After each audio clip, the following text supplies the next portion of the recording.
Hello students. Plus 1 public examination എഴുതാൻ പോകുന്ന സമയത്ത് മക്കൾക്ക് ഏറ്റവും കൂടുതൽ പ്രധാനപ്പെട്ടതാണ് നമ്മളെ ഫോർമാറ്റുകൾ. അതായത് നിങ്ങൾ ജേർണൽ എൻട്രി എഴുതുമ്പോഴോ ലെഡ്ജറുകൾ വരയ്ക്കുമ്പോഴോ പർച്ചേസ് ബുക്ക് വരയ്ക്കുമ്പോഴോ ഡബിൾ കോളം ക്യാഷ് ബുക്ക് വരയ്ക്കുമ്പോഴൊക്കെ അതിന് ഫോർമാറ്റിൽ കൃത്യത ഉണ്ടായിരിക്കണം. നമ്മൾ കോളംസ് വരയ്ക്കുന്ന സമയത്ത് അതിന് ഹെഡിങ്സ് കൊടുക്കുന്ന സമയത്ത് ഓരോ കോളത്തിനും ഹെഡിങ്സ് കൊടുക്കുന്ന സമയത്ത് കൃത്യത ഉണ്ടായിരിക്കണം. അതിനൊക്കെ നമുക്ക് മാർക്ക് ഉണ്ട്. ഒരു ട്രേഡിംഗ് അക്കൗണ്ട് വരയ്ക്കുമ്പോഴോ ഒരു പെറ്റി ക്യാഷ് ബുക്ക് വരയ്ക്കുമ്പോഴോ ഒരു പർച്ചേസ് ബുക്ക് വരയ്ക്കുമ്പോഴൊക്കെ എല്ലാത്തിനെയും ഫോർമാറ്റ് അതേപോലെ നിങ്ങൾ ഫോളോ ചെയ്യണം എന്നുള്ളത് കമ്പൽസറിയാണ്. അതുകൊണ്ട് ഈ ഒരു ഒറ്റ വീഡിയോയിൽ നമുക്ക് ചെയ്യാനുള്ള വളരെ പ്രധാനപ്പെട്ട ഫോർമാറ്റുകളൊക്കെ നമ്മൾ ഡിസ്കസ് ചെയ്യാൻ പോവുകയാണ്. അപ്പം അടിപൊളിയായിരിക്കുക. എല്ലാ ഫോർമാറ്റിലും നമുക്ക് സിമ്പിളായിട്ട് അതിന്റെ ഹെഡിങ്സ് എല്ലാം നോക്കി വരാം. ഒന്നാമതായിട്ട് നമുക്ക് പഠിക്കാനുള്ളത് ജേർണലൈസിംഗ് ആണ്. ജേർണൽ എൻട്രിക്കകത്ത് ഫോർമാറ്റ് വരയ്ക്കുന്ന സമയത്ത് പല കുട്ടികളും ലെഡ്ജർ ഫോളി എല്ലാം ക്യാൻസൽ ചെയ്തുകൊണ്ട് വരയ്ക്കാൻ സാധ്യതയുണ്ട്. അതുകൊണ്ട് ഒരിക്കലും ലെഡ്ജർ ഫോളി നമുക്ക് മിസ്സാക്കാൻ പറ്റില്ല. ലെഡ്ജർ ഫോളി എഴുതണം. ഡെബിറ്റ് എമൗണ്ട്, ക്രെഡിറ്റ് എമൗണ്ട്, അതുപോലെ തന്നെ ജേർണൽ എൻട്രി ചോദിക്കുകയാണെങ്കിൽ ജേർണലിന്റെ ഹെഡിങ് എഴുതണം. ജേർണൽ എന്നുള്ള ഹെഡിങ് കൊടുത്തിരിക്കണം. രണ്ടാമത് നമുക്കറിയാം ലെഡ്ജർ തന്നെയാണ്. ജേർണൽ കഴിഞ്ഞാൽ ലെഡ്ജർ ആണ്. ലെഡ്ജറിൽ വരുന്ന സമയത്ത് ജേർണൽ ഫോളിയാണ് നമ്മളെ ചെറിയ കുഞ്ഞിക്കോളം വരുന്നത്. അത് ശ്രദ്ധിക്കുക, അത് വിട്ടുപോകരുത്. കൂടാതെ നിങ്ങൾ ഇവിടെ ഡെബിറ്റ് ക്രെഡിറ്റ് എന്ന് എഴുതിക്കൊണ്ട് അത് കൃത്യമായിട്ട് ലെഡ്ജറിന്റെ ഓരോ ലെഡ്ജറിനും ഹെഡിങ് മസ്റ്റ് ആണ്. ക്യാഷ് അക്കൗണ്ട് വരയ്ക്കുമ്പോൾ ക്യാഷ് അക്കൗണ്ട് വരയ്ക്കണം. മിനർവ ട്രേഡേഴ്സ് വരയ്ക്കുമ്പോൾ മിനർവ ട്രേഡേഴ്സിന്റെ അക്കൗണ്ടിന്റെ ഹെഡിങ് എഴുതണം. ഹെഡിങ് കമ്പൽസറി ആണ്. തിരക്കിട്ട് പോകുന്ന സമയത്ത് ആ ഹെഡിങ്സിനൊന്നും ഒഴിവാക്കാൻ പാടില്ല. ഓക്കെ അല്ലേ? അപ്പൊ ജേർണൽ ലെഡ്ജറും കഴിഞ്ഞാൽ അടുത്ത ചാപ്റ്റർ പഠിക്കാൻ ഡബിൾ കോളം ക്യാഷ് ബുക്ക് ആണ്. Single column cash book sir പറയുന്നില്ല. കാരണം സിംഗിൾ കോളം ക്യാഷ് ബുക്ക് പഠിക്കുന്ന സമയത്ത് എന്താണോ ഒരു ക്യാഷ് അക്കൗണ്ട് അതിനാണ് single column cash book. Double column cash book വരുന്ന സമയത്ത് ഡേറ്റ് കോളം ഉണ്ടാവും, അതുപോലെ തന്നെ പർട്ടിക്കുലേഴ്സ് കോളം ഉണ്ടാവും, ലെഡ്ജർ ഫോളി ഉണ്ടാവും, അതുപോലെ തന്നെ ക്യാഷ് ബാലൻസ് അല്ലെങ്കിൽ ക്യാഷിന്റെ ഇൻഫർമേഷൻ, ബാങ്കിന്റെ information. Same date, particulars, ledger folio, cash and bank.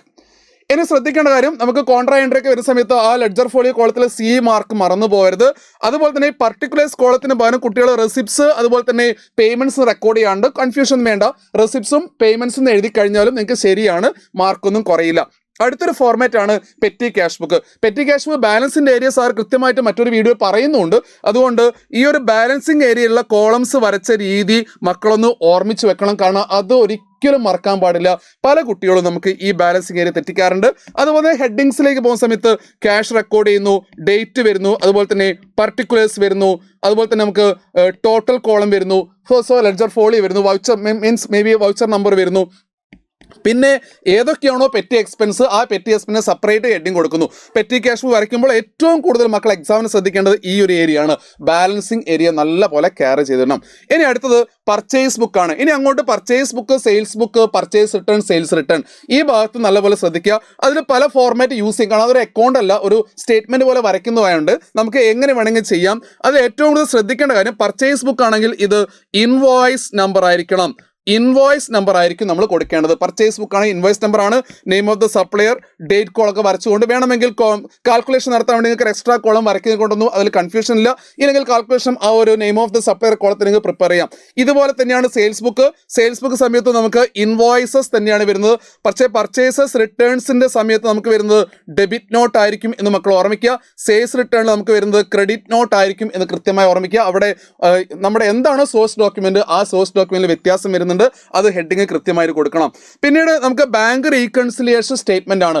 Bank reconciliation statement മക്കൾ പ്രിപ്പയർ ചെയ്യുമ്പോൾ എപ്പോഴും ഹെഡിങ്സ് കൊടുത്തിരിക്കണം. ബാങ്ക് റീകൺസിലിയേഷൻ ഏസ് ഓൺ ഒരു ഡേറ്റ് തന്നിരിക്കും. ആ ഡേറ്റ് കമ്പൽസറി ആണ്. ആ ഡേറ്റിന്റെ അപ്പുറത്തേക്ക് പോയി കഴിഞ്ഞാൽ BRS മാറിയല്ലോ. ചെക്ക് ഡെപ്പോസിറ്റ് ചെയ്തല്ലോ, അല്ലെങ്കിൽ cheque issued but not present ചെയ്താൽ മാറിയല്ലോ. ആ പർട്ടിക്കുലർ ഡേറ്റിനാണ് BRS പ്രിപ്പയർ ചെയ്യുന്നത്. സോ BRSന്റെ ഹെഡിങ്സ് കൊടുക്കാൻ മറന്നു പോവരുത്. ഇനി പ്ലസ് ഇട്ടും മൈനസ് ഇട്ടും കുട്ടികൾ ചെയ്യാറുണ്ട്. അല്ലാതുള്ള ടോട്ടൽ ചെയ്ത് മൈനസ് ചെയ്യുന്ന കാൽക്കുലേഷൻ ചെയ്യാറുണ്ട്. രണ്ട് മെത്തേഡിലും കുട്ടികൾ പ്രോബ്ലം ചെയ്യാറുണ്ട്. ഏത് മെത്തേഡാണെങ്കിലും ഹെഡിങ്സിൽ നല്ലപോലെ കോൺസെൻട്രേറ്റ് ചെയ്യുക. ഇനി ട്രയൽ ബാലൻസ് ആണ്. ട്രയൽ ബാലൻസ് ഒരു കമ്പൽസറി ചോദ്യമാണ് നമ്മുടെ പബ്ലിക് എക്സാമിനേഷന്. ട്രയൽ ബാലൻസ് നമുക്കറിയാം ഡെബിറ്റ് എമൗണ്ടും ക്രെഡിറ്റ് എമൗണ്ടും വരുന്നുണ്ട്. ആരെ ഡെബിറ്റ് ചെയ്യണം ആരെ ക്രെഡിറ്റ് ചെയ്യണം എന്നാണ് പഠിക്കേണ്ടത്. ഒരിക്കലും നിങ്ങളവിടെ നമ്പേഴ്സ് ഒരേ ഐറ്റംസിന് പഠിക്കരുത്. നിങ്ങൾ പഠിക്കേണ്ടത് ഇങ്ങനെയാണ്: എല്ലാ അസറ്റ് അക്കൗണ്ടുകളെയും ഡെബിറ്റ് ചെയ്യുന്നു, എല്ലാ എക്സ്പെൻസ് അക്കൗണ്ടുകളെയും ഡെബിറ്റ് ചെയ്യുന്നു. ഇതാണ് പഠിക്കേണ്ടത്. അസറ്റ് അക്കൗണ്ടുകൾ ഡെബിറ്റ് ചെയ്യുന്നു പറയുമ്പോൾ നിങ്ങളുടെ മനസ്സിലേക്ക് ഒരു 10 അസറ്റ് അങ്ങ് വരും. അതായത് ഫേർണിച്ചർ ആയിക്കോട്ടെ, മെഷീൻ ആയിക്കോട്ടെ, ബിൽഡിംഗ് ആയിക്കോട്ടെ, cash and cash to bank, ഇങ്ങനെ സാധനം വരും. എക്സ്പെൻസ് ആണെങ്കിലും salary, rent paid, commission paid, ഇങ്ങനെ വരും. അപ്പോൾ ഒരിക്കലും ഐറ്റം പഠിക്കേണ്ട. എല്ലാ അസറ്റും എല്ലാ എക്സ്പെൻസും ഡെബിറ്റ് ചെയ്യുക. അതുപോലെ തന്നെ എല്ലാ ലയബിലിറ്റികളും എല്ലാ ഇൻകംസും റവന്യൂസും നിങ്ങൾ എന്ത് ചെയ്യണം, ക്രെഡിറ്റ് ചെയ്യണം. ഇനി തെറ്റിപ്പോകാൻ സാധ്യതയുള്ളത് ഒരു പക്ഷേ ഡ്രോയിങ്സ് ആയിരിക്കും. ഡ്രോയിങ്സ് ഡെബിറ്റിലാണ് വരുന്നത്. കൂടാതെ റിട്ടേൺസും പഠിച്ചു വെക്കണം. പർച്ചേസസ് റിട്ടേൺസ് നമുക്ക് ക്രെഡിറ്റിലും സെയിൽസ് റിട്ടേൺസ് ഡെബിറ്റിലുമാണ് വരുന്നത്. ഇത്ര എക്സ്ട്രാ കാര്യങ്ങളോടെ നോക്കി വെച്ച് ട്രയൽ ബാലൻസ് നിങ്ങൾ ക്ലിയർ ചെയ്ത് വെക്കണം. ഇനി അങ്ങോട്ട് ഫിനാൻസ് സ്റ്റേറ്റ്മെന്റ് ആണ്. ഫിനാൻസ് സ്റ്റേറ്റ്മെന്റ് അകത്ത് ട്രേഡിംഗ് അക്കൗണ്ടും പ്രോഫിറ്റ് ലോസ് അക്കൗണ്ടും ബാലൻസ് ഷീറ്റും. അതുകൊണ്ട് കൃത്യമായി നിങ്ങൾ എത്ര വലിയ പ്രോബ്ലം ചെയ്യുന്ന ആൾക്കാരാണെങ്കിൽ പോലും അതിന്റെ ഫോർമാറ്റിൽ നമ്മൾ ഒരു തുള്ളി പോലും മാറ്റം വരുത്തരുത്. നല്ല ഹെഡിങ് ഒക്കെ എഴുതി നല്ല ഭംഗിയിൽ എഴുതി എല്ലാ ക്വസ്റ്റ്യൻസും നല്ല ആൻസേഴ്സ് തന്ന് ഫുൾ മാർക്ക് കിട്ടട്ടെ.